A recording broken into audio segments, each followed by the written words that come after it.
గత కొద్ది రోజులుగా పాకిస్తాన్లోని బెలూచిస్తాన్ తీవ్రంగా తిరగబడుతోంది. ఏ స్థాయిలో తిరగబడుతోందంటే మీకు గత ఫ్యూ డేస్ 2-3 రోజుల్లో జరిగినటువంటి కొన్ని రోజుల్లో జరిగినటువంటి ఘటనలో 100 మంది పాకిస్తాన్ సైనికుల్ని చంపామని బెలూచ్ లిబరేషన్ ఆర్మీ ప్రకటించింది. మేమే 170 మంది బలూచ్ తిరుగుబాటుదారులను లేదా బలూచ్ తీవ్రవాదుల్ని చంపామని పాకిస్తాన్ ప్రకటించింది. ఎందుకంటే బలూచిస్తాన్ లిబరేషన్ ఆర్మీని పాకిస్తాన్ తీవ్రవాద సంస్థగా భావిస్తుంది కనుక. సో ఒకటి మాత్రం నిజం, ఈ పరస్పర విరుద్ధమైన క్లెయిమ్స్ ఎలా ఉన్నా పాకిస్తాన్కు బెలూచ్ తిరుగుబాటుదారులకు మధ్య జరుగుతున్న ఘర్షణ చాలా తీవ్ర స్థాయికి చేరుకుంది. ఇంట్రెస్టింగ్ ఏంటంటే పాకిస్తాన్ డిఫెన్స్ మినిస్టర్ ఖోజా ఆసిఫ్ పార్లమెంట్లో మాట్లాడుతూ చాలా సంచలనమైన వ్యాఖ్య చేశారు. సో బెలూచ్ లిబరేషన్ బెలూచ్ తిరుగుబాటుదారులు పాకిస్తాన్ సైన్యం కన్నా బెటర్ ఈక్విప్డ్ అన్నాడు. వీఆర్ ఫిజికల్లీ ఇల్ ఈక్విప్డ్. పాకిస్తాన్ సైన్యము కంపారిటివ్లీ సరైనటువంటి సామర్థ్యం లేని పరిస్థితుల్లో పనిచేయాల్సి వస్తుంది అన్నాడు. సో ఎందుకంటున్నాడు ఈ మాట? దానికి రీజన్ ఏంటి అంటే పాకిస్తాన్లోని బెలూచిస్తాన్ స్వభావము, బెలూచిస్తాన్లో జరుగుతున్న పరిణామాలకు కారణం. వాటిలోకి వెళ్ళే ముందు ఇంకో కారణం కూడా పాకిస్తాన్ ఏం చెప్తోంది అంటే ఇది భారతదేశం కుట్ర అంటూ పాకిస్తాన్ ఇంటీరియర్ హోమ్ మినిస్టర్ వ్యాఖ్యానించారు. ఇదేం కొత్త కాదు. పాకిస్తాన్లో బెలూచీలు తిరుగుబాటు చేసినా, తెహ్రీక్ తాలిబాన్ తిరుగుబాటు చేసినా ఇండియా పైన నెట్టివేయడం పాకిస్తాన్కి అలవాటు, ఏ ఆధారము లేకున్నా కూడా. సో కానీ మనకు కారణాలు ఏంటి? మరి ఈ స్థాయికి చేరటానికి కారణము విశ్లేషించే ముందు పాకిస్తాన్లోని బెలూచిస్తాన్ గురించి నేను గతంలో మాట్లాడాను. బ్రీఫ్గా చెప్పదలుచుకుంది ఏంటంటే పాకిస్తాన్లోని 24 కోట్ల జనాభాలో 1.5 ప్రజలు ఈ బెలూచిస్తాన్లో ఉంటారు. అంటే 24 కోట్లలో 1.5 ప్రజలంటే అరౌండ్ 7%. పాకిస్తాన్ పాపులేషన్లో అరౌండ్ 7% ఉంటారు, 6 to 7%. కానీ పాకిస్తాన్ జాగ్రఫీలో భూభాగంలో 40% బెలూచిస్తానే. చూడండి, పాకిస్తాన్ దేశంలో 40% భూభాగం బెలూచిస్తాన్లో ఉంటుంది. బెలూచిస్తాన్కు ఇరాన్, ఆఫ్ఘనిస్తాన్ సరిహద్దు దేశాలు, అలాగే అరేబియన్ కోస్ట్ కూడా బెలూచిస్తాన్ ఉంటుంది. పెద్ద ఎత్తున బెలూచిస్తాన్లో మినరల్స్ ఉన్నాయి. మీకు oil, natural gas, coal, gold, copper, chromite, zinc, మీకు ఇలాంటి లెడ్, ఇలాంటి అనేక రకాలైనటువంటి విలువైన సహజ వనరులు ఉన్నటువంటి ప్రాంతం ఇది. కానీ బెలూచిస్తాన్ను పాకిస్తాన్ కైవశం చేసుకుంది 1948లో. అప్పటి నుంచి బెలూచిస్తాన్ ప్రజల వాదన ఏంటంటే మా దేశ వనరులను మా ప్రాంత వనరులను సంపదను పంజాబీల నాయకత్వంలోని పాకిస్తాన్ పాలకులు దోచుకుంటున్నారు. పాకిస్తాన్ మాకు మాత్రం ఏమీ ఇవ్వడం లేదు, మా ప్రజలు మాత్రం అతి పేదరికంలో బతుకుతున్నారు అని.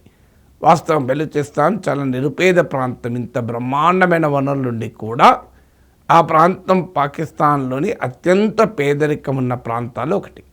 ఇది బెలూచిస్తాన్ తిరుగుబాటుదారుల డిమాండ్కు కాస్త న్యాయబద్ధతను, ధర్మబద్ధతను ఇస్తోంది. సో బెలూచిస్తాన్ పాకిస్తాన్కు చాలా వ్యూహాత్మకంగా కూడా కీలకం. 40% ఆఫ్ ల్యాండ్ ఉండడమే కాదు, 2 ప్రతిష్టాత్మకమైన కారణాల రీత్యా కీలకం. ఒకటి, పాకిస్తాన్ చైనా సంబంధాల్లో కీలకమైంది $60 బిలియన్, $6,000 కోట్ల చేపట్టిన చైనా పాకిస్తాన్ ఎకనామిక్ కారిడార్. ఈ సిపిఈసి గిల్గిట్ బల్తిస్తాన్ భారతదేశం తమదని చెప్తున్న పాక్ ఆక్రమిత కశ్మీర్ నుంచి బెలూచిస్తాన్ ద్వారా కూడా ఇది గ్వాదర్ పోర్ట్, పాకిస్తాన్లోని 170 కిలోమీటర్ పాకిస్తాన్లో ఇప్పుడు మనం ఇండియా పార్టిసిపేట్ చేస్తున్న చబహర్ పోర్టుకు 170 కిలోమీటర్ల దూరంలో ఉన్న గ్వాదర్ పోర్టు వరకు కూడా ఈ సిపిఈసి పోతుంది. ఇందులో రోడ్వేస్, రైల్వే లైన్లు, ఆయిల్ అండ్ గ్యాస్ పైప్ లైన్లు ఆయిల్ అండ్ గ్యాస్ కొరకు ఇలా ఒక పెద్ద ఇన్ఫ్రాస్ట్రక్చరల్ డెవలప్మెంట్ $60 బిలియన్, $6,000 కోట్ల జరుగుతోంది. దీన్ని బెలూచిస్తాన్ తిరుగుబాటుదారులు టార్గెట్ చేస్తూ చైనా ఇంజనీర్లను, చైనా నిపుణులను కూడా చంపేసిన సందర్భాలు కూడా ఉన్నాయి. సో పాకిస్తాన్ చైనా సంబంధాలకు కూడా బలూచ్ పరీక్షగా నిలుస్తోంది. ఇటీవల పాకిస్తాన్ ట్రంప్ను మెప్పించటానికి తమ దగ్గరున్న సహజ వనరులను ట్రంప్కు ఆఫర్ చేశారు. ఈవెన్ అసీం మనీర్ అయితే రేర్ ఎర్త్ శాంపుల్స్ ఉన్న బ్రీఫ్ కేసును ట్రంప్కు బహుకరించాడు కూడా. సో 2025లో మీకు యునైటెడ్ స్టేట్స్ స్ట్రాటజిక్ మెటల్స్ అనే సంస్థ పాకిస్తాన్ ఫ్రంటియర్ వర్క్స్ ఆర్గనైజేషన్, ఇది మిలిటరీ ఆధ్వర్యంలో నడిచే కంపెనీతో ఈ మినరల్ రిసోర్సెస్ $500 మిలియన్ అంటే $50 కోట్ల విలువైన ప్రాజెక్టుకు మెమరాండమ్ ఆఫ్ అండర్స్టాండింగ్ అవగాహన పత్రాన్ని కుదుర్చుకున్నారు ఎంఓయూను. సో అటు పాకిస్తాన్ యుఎస్ సంబంధాలకు, ఇటు పాకిస్తాన్ చైనా సంబంధాలకు కూడా బెలూచిస్తాన్లో ప్రజల తిరుగుబాటు పాకిస్తాన్కు ఒక పరీక్షగా నిలిచింది. అందువల్ల not just for economic reasons, geographical రీజన్సే కాదు, పాకిస్తాన్ స్ట్రాటజిక్ ఎగ్జిస్టెన్స్కు, స్ట్రాటజిక్ అవసరాలకు కూడా బెలూచిస్తాన్ కీలకం. దాంతో పాకిస్తాన్ ఈజ్ నౌ షివరింగ్, వణికిపోతుంది బెలూచి తిరుగుబాటుదారుల పోరాటం వల్ల. ఇప్పుడు పాకిస్తాన్ చెందినటువంటి సంస్థ మీకు Pakistan Institute of Peace Studies వారు ఒక అధ్యయనం చేశారు. ఏంటంటే మీకు 2025లో బెలూచీలు 254 ఇన్సిడెంట్స్ అయ్యాయి బెలూచి తిరుగుబాట్ల ద్వారా. అందులో 400 మంది చనిపోయారు. మీకు గుర్తుండే ఉంటుంది, జఫార్ ఖాన్ ఎక్స్ప్రెస్ అనే రైలు ఏకంగా 400 మందితో ప్యాసింజర్లతో కూడిన రైల్నే బెలూచ్ తిరుగుబాటుదారులు కిడ్నాప్ చేశారు.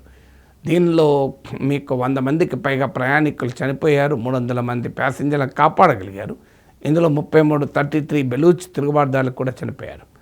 సో ఇది జరుగుతున్నది పరిణామాలు. మరి ఎందుకు పాకిస్తాన్ డిఫెన్స్ మినిస్టర్ చెప్తున్నాడు మా చేతులకు వెళ్ళి జారిపోతుంది, మేము కంట్రోల్ చేయలేకపోతున్నాం, పాకిస్తాన్ సైన్యమే తక్కువ సామర్థ్యం కలిగి ఉంది అని? దీనికి మొదటి కారణం ఏంటంటే పాకిస్తాన్లో బెలూచిస్తాన్ ఉన్న విస్తీర్ణం. నేను మొదట్లోనే చెప్పాను, ఇది 40% ఆఫ్ పాకిస్తాన్. 40% భూభాగాన్ని కంట్రోల్ చేయాలంటే పాకిస్తాన్ ఎన్ని వేల బలగాలను అక్కడ ఉంచాలో మీరు ఆలోచించండి. It's extremely difficult. ఎందుకంటే కమాండో ఆపరేషన్ జరుపుతారు. సో మిలిటెంట్ ఆపరేషన్స్ను కంట్రోల్ చేయడం మామూలు విషయం కాదు.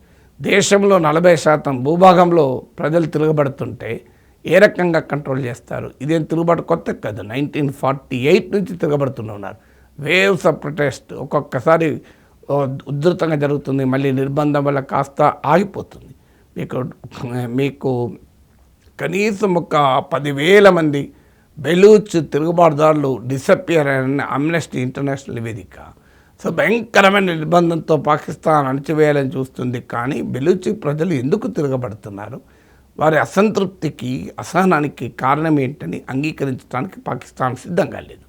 సో అందువల్ల ఒక దశలో బెలూచ్ తిరుగుబాటుదారులు భారత ప్రభుత్వాన్ని కూడా కోరారు, మేము కలిసి అటాక్ చేద్దామని.